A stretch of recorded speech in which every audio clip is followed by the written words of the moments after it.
সবগুলি টিম হলো বাংলাদেশের টিম, সবগুলি টিম ক্রিকেট বোর্ডের টিম। যাতে কোনো ইন্টারাপ্ট না হয় সেই জন্য আমরা রিজার্ভ ডেও রেখেছি। মিসম্যানেজমেন্ট আমি বলবো না, খেলা হবে ইনশাল্লাহ। আপনারা দেখছেন যে মানে প্রকৃতির উপরে কারোই হাত নেই। এটা মানে আমাদের যদি হাত থাকতে তাহলে আমরা হয়তো ওইভাবেই খেলাগুলি এনশিওর করতাম। বাট আনফর্চুনেটলি এই রেইনি সিজনে খেলা শুরু হয়েছে, এটা জানেন বিভিন্ন চড়াই উতরাই করে বিভিন্ন সমস্যার কারণে ক্লাবগুলিও খেলতে মানে মানে অস্বীকৃতি জানিয়েছিল।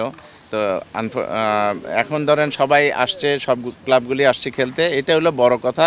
এবং এই খেলাগুলি যাতে কোনো ইন্টারাপ্ট না হয় সেই জন্য আমরা রিজার্ভ ডেও রেখেছি। যদি কোনো কারণে বৃষ্টিতে আজকে খেলা না হয়, কালকে হবে এই খেলাটা।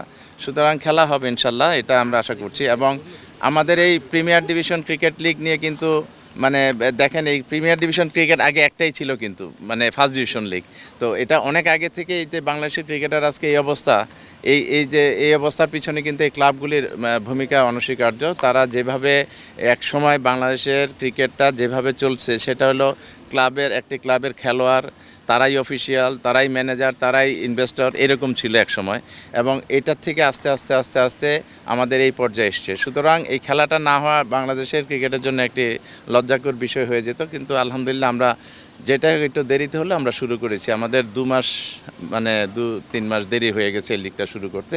বাট ফরচুনেটলি আমরা শুরু করতে পারছি, এটা হলো বড় কথা।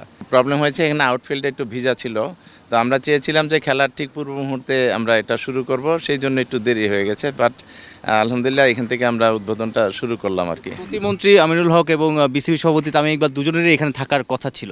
দুজনে, তামিম ইকবাল আসতেছে, তামিম ইকবাল মনে হয়তো 11টার দিকে চলে আসবে এখানে। আর প্রতিমন্ত্রী তার একটা বাইরে, ঢাকার বাইরে একটা অ্যাসাইনমেন্ট আছে, সেটা চেষ্টা করেছিল এখানে রাখার জন্য। বাট ওখানে এমন ইম্পর্টেন্ট আরও 2-3টি জায়গায় প্রোগ্রাম আছে, সেই জন্য সে এটা ইগনোর করেছে। হ্যাঁ, বিশেষ সভাপতি একটু দেরি হয়ে গেছে। আর আমাদের সভাপতি সাহেব আমাকে ফোন করেছিল একটু আগে যে আমি আসতেছি, হয়তো 10:30 11টার ভিতরে চলে আসবে মাঠে ইনশাল্লাহ। ঢাকার বাইরে যাচ্ছে, এটা এখানে না, এটা আমি বলবো না, কারণ জানেন বৃষ্টিতে বা আউটফিল্ড মানে একটু মানে খেলার উপযোগী ছিল দেখেই কিন্তু আজকে একটু ডিলে হয়েছে। মিসম্যানেজমেন্ট আমি বলবো না, আমরা কেউ থাকলেই হলো। কিন্তু এটা কালকেই কিন্তু রাতেই সিদ্ধান্ত হয়েছে যে সে আসতে পারবে না, এই কারণে যে ঢাকার বাইরে তার একটা অ্যাসাইনমেন্ট আছে।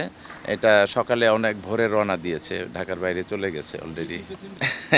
না, আসবে ইনশাল্লাহ, আসুক, অসুবিধা নেই, মাঠে থাকবে ইনশাল্লাহ। না, এখানের যে ফ্যাসিলিটিস, আর গত কয়েকদিন যাবৎ কিন্তু মানে বৃষ্টি হচ্ছে, আপনারা দেখেছেন। তো ইনশাল্লাহ খেলা হবে। এটা হয়তো সাময়িক প্রবলেম হচ্ছে, বাট খেলা হবে ইনশাল্লাহ। মাঠ কিন্তু সুন্দর, শুধু বোলিং রান আপটা যেখানে আছে, বলারের রান আপটার জায়গায় একটু প্রবলেম আছে, সেই জন্য আমরা কোনো রিস্ক নেইনি। কারণ আমাদের এখানে যারা খেলছে সবাই কিন্তু জাতীয় দলের অনেক খেলোয়াড় আছে, এবং তাদের ব্যাপারে কোনো রিস্ক নেওয়া আমাদের ঠিক হবে না। সুতরাং আমরা এই রিস্কটা নেইনি।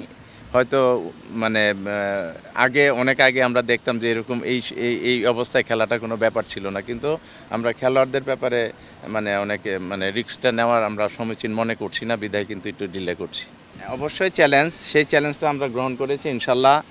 বৃষ্টি না হলে প্রত্যেকটা জায়গায় সুষ্ঠু সুন্দরভাবে লিগের খেলা অনুষ্ঠিত হবে ইনশাল্লাহ।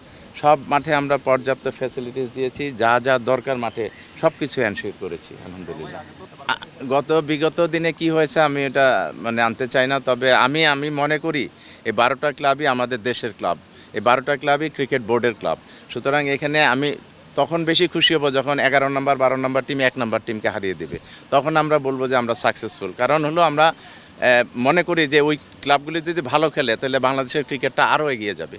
কারণ champion team, runners up team বা টপ লেভেলের টিমগুলি যেভাবে টিম করে প্লেয়ারদের নিয়ে, ভালো ভালো খেলোয়াড়দের নিয়ে, ওই রকম কিন্তু ওই 8 নম্বর 10 নম্বর টিম করে না। সুতরাং তারা যদি ভালো করে আমরা সবচেয়ে বেশি খুশি হব। এবং এখানে আম্পায়ারিংয়ের ক্ষেত্রে আমি বলে দিই, আগে কি হয়েছে জানি না, তবে এখন কোনো ধরনের অভিযোগ আপনি পাবেন না, নিশ্চিন্ত, এটা আমি শতভাগ মানে গ্যারান্টি দিতে পারি। কারণ আম্পায়ারিংটা এমন একটা জিনিস যেটা আম্পায়ার বা বিচারক যে হয় সেটা কিন্তু আল্লাহর তরফ থেকে আসে, সে কিন্তু এখন বিচারক। সুতরাং সে জেনে শুনে কোনো মানে অবৈধ বা কোনো অনৈতিক সিদ্ধান্ত দিবে না, এটা আমাদের দৃঢ় বিশ্বাস। এবং সেইভাবেই কিন্তু মেসেজ দেওয়া আছে সব ক্লাবগুলি আমাদের।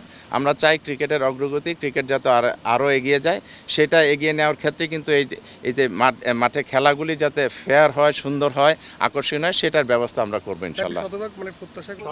এটা বেশ কিছুদিন যাবতই কথা হচ্ছে সবার সাথে। তারা এতটাই আনন্দিত যে মানে ভাষায় প্রকাশ করা যায় না যে লিগের খেলা হচ্ছে, এটাই হলো বড় প্রাপ্তি আমাদের। সুতরাং এটা শেষ করাটা এটা আল্লাহর ইচ্ছা যে কত দ্রুত শেষ করতে পারি, কত সুন্দরভাবে শেষ করতে পারি।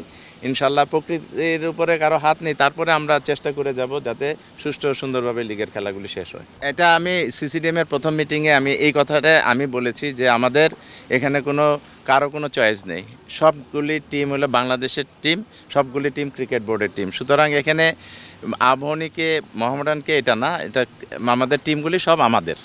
এটা কিন্তু প্রমাণিত হয়েছে, সবাই আমাদের সাথে সবসময় ছিল, এখনও আছে। এখানে কাউকে হেয় করা, কারো এটা ওই দলের এই দলের ওই ব্যক্তির এই ব্যক্তির এই কনসেপ্ট থেকে আমরা দূরে সরে এসেছি আলহামদুলিল্লাহ। আমরা আমাদের ক্লাবগুলিকে আরও যাতে এই খেলোয়াড়রা আরও ভালো খেলে এবং একটা ভালো পরিবেশে খেলা অনুষ্ঠিত হয় সেটার এনশিওর আমরা করবো ইনশাল্লাহ।